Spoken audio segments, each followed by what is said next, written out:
നമ്മുടെ biomedical waste ഉദ്ഘാടനത്തിൽ ഉച്ചയ്ക്ക് phone വന്നിരുന്നു.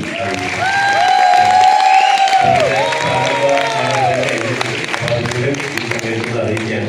അപ്പൊ നമ്മള് ഒന്ന് ആലോചിച്ച് നോക്കാം, പ്രധാനമന്ത്രി ലോഞ്ച് ചെയ്യുന്ന ആ ഒരു പ്രൊഡക്റ്റിന്റെ ഭാഗമായിട്ട് മാറാൻ പോകുന്ന റിയൽ പാർട്ട്നേഴ്സ്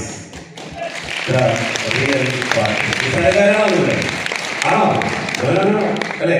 ഒന്ന് ആലോചിച്ച് നോക്കി. എവിടെ നിങ്ങൾ ഇനി ഇത്ര നാളും എന്താണോ ചെയ്തത് അതിന്റെ റിസൾട്ട് ആസ്വദിക്കാൻ പോകുന്ന മാസങ്ങളാണ്. ഒറ്റ കാര്യം പറയാനുള്ളൂ, മൈൻഡ് സെറ്റ്.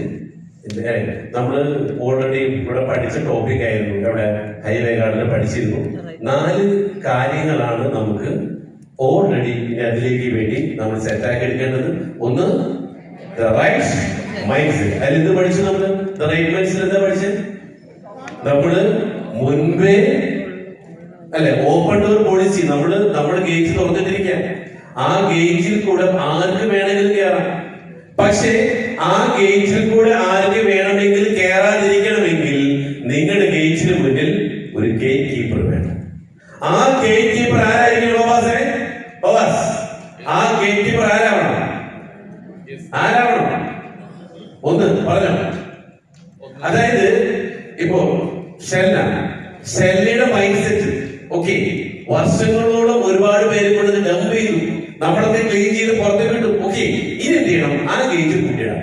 ആ ഗേറ്റ് ഒരു ഗേറ്റ് കീപ്പർ നിർത്തിയിട്ടുണ്ട്. ഇനി ആ ഗേറ്റ് കീപ്പർ പറയുന്നത് പോലെ മാത്രമേ കേൾക്കാൻ പാടുള്ളൂ, വേണ്ടാത്തത് തലയിലേക്ക് കയറ്റാൻ പാടില്ല. എങ്കിൽ ആ ഗേറ്റ് കീപ്പർക്ക് വേണ്ട ക്വാളിറ്റീസ് എന്തൊക്കെയാണ്? Source filter. എന്താണ് സോഴ്സ് ഫിൽറ്റർ? പറയുന്ന ആള് സക്സസ് ആയുള്ള ആളാണോ? ഒന്ന്, നിങ്ങളുടെ ഗേറ്റ് കീപ്പറിൽ നിൽക്കുന്ന ആൾ പറയുന്നത് കേൾക്കാൻ ആ ആൾ സോഴ്സ് ഫിൽറ്റർ അല്ലെ? അതായത് അത് പ്രൂവ് ചെയ്തിട്ടുള്ള ആളാണോ? നിങ്ങളുടെ ബ്രെയിനിലേക്ക് 2 കോടി എന്ന സംഭവം കൊണ്ടു തന്നു. ഓക്കെ, 2 കോടി നേടി തരാൻ വേണ്ടിയിട്ട് ആ പറയുന്ന ഗേറ്റ് കീപ്പർ ആരും കേൾക്കുന്നില്ല. ഓക്കെ, എങ്കിൽ ഈ ഗേറ്റ് കീപ്പർ ഇത് നേടിയ ആളാണ്.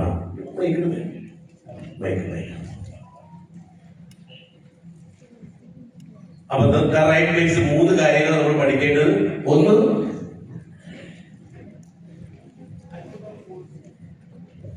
ഓപ്പൺ ഡോർ പോളിസി അല്ലെ? അപ്പൊ അത് ഓപ്പൺ ഡോർ പോളിസിയിലെ സോഴ്സ് ഭാഗം. യെസ്, അപ്പൊ നമ്മൾ പറഞ്ഞത് സാർ പഠിപ്പിച്ചെന്നുള്ള കാര്യമാണ് ഓപ്പൺ ഡോർ പോളിസി അല്ലെ? അതായത് നമ്മുടെ ബ്രെയിൻ, നമ്മുടെ മൈൻഡിനെ